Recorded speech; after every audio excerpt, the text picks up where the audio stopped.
On the 19th of May, one of the world's leading scholars, Dr. Shabir Ali, considered to be by most probably their best debater. A good friend of mine, we've debated 6 times in the past, so we know each other well. The last time we debated was in 2014. Made a video for Ramadan, or during Ramadan, which he does every year at Ramadan. And on that video, it's just not a very long video, he made this statement. In North Africa, there is a slightly different text that is based on a slightly different reading, mostly corresponding to what we read in the rest of the world, but with some slight variations that do not affect anything that Muslims believe and do not have any major impact on any Muslim practices. He had to admit to it because this has now been discovered. This has been known for 1,000 years. This is nothing new. The scholars of Islam have always known this. They've known this since the 10th century. We're in the 21st century now. But what he did, and this is what he was very careful of, he said, when you look at all these, now he only said a few. But with some slight variations that do not affect anything that Muslims believe. Well, there's not just a few. 93,000 is not a few.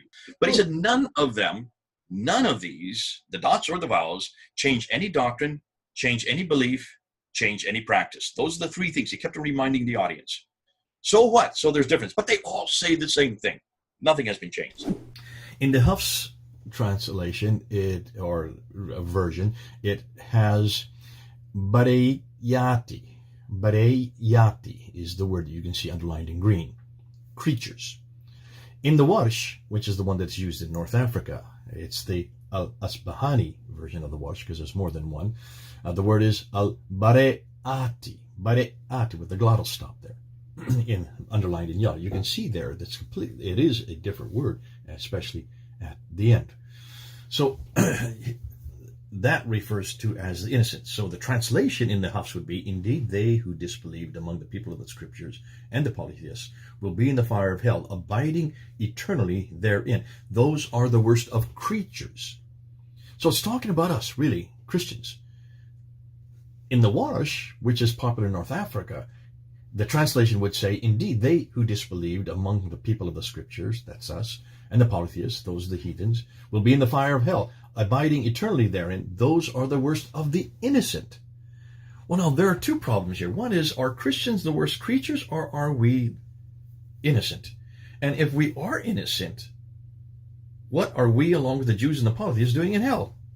So that has a theological problem. You could do a doctoral thesis just on that. Give credit to Hatu. She is the one that saw the problems. She was the one that had the tenacity. She was the one that went and collected all these Qurans. She was the one that went public with them. She was the one that would go from mosque to mosque to mosque. She's been in 400 mosques now, taking these Qurans with her and just showing them to the Imams, some of whom have now left Islam and come to Christ because of this material. Oh, This is called polemics. I can't say any more than that. I'm not permitted to say any more than that because I can't tell you who they are, because they will be harassed and killed by Muslims if they find out.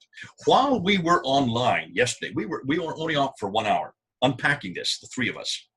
While that was happening, we were told that Muhammad Hijab had now censored that 25 minutes out of his I couldn't believe it. I'm sure it's a coincidence. Yeah. Go up to Muhammad Hijab's site, just write in YouTube Muhammad Hijab, look and see what he's done. He has censored it. Yes. He has taken out the last 29 minutes. Just stopped it there before this question was asked. Yeah. You can't do that today in the 21st century. Don't people realize that that's admitting fault? Perfect. The populace, how do they deal with this kind of criticism? Well, they either kill you, or they harass you, or they burn the material, or, as you saw in Cairo in 1924, they sink it into the Nile. Now, in the 21st century, they just censor it. Can you see? Whenever Muslims on this side, this is the populist side, this is the majority of Muslims, whenever they come up against something against their Quran, they try to shut you down. This is the book we introduced last year.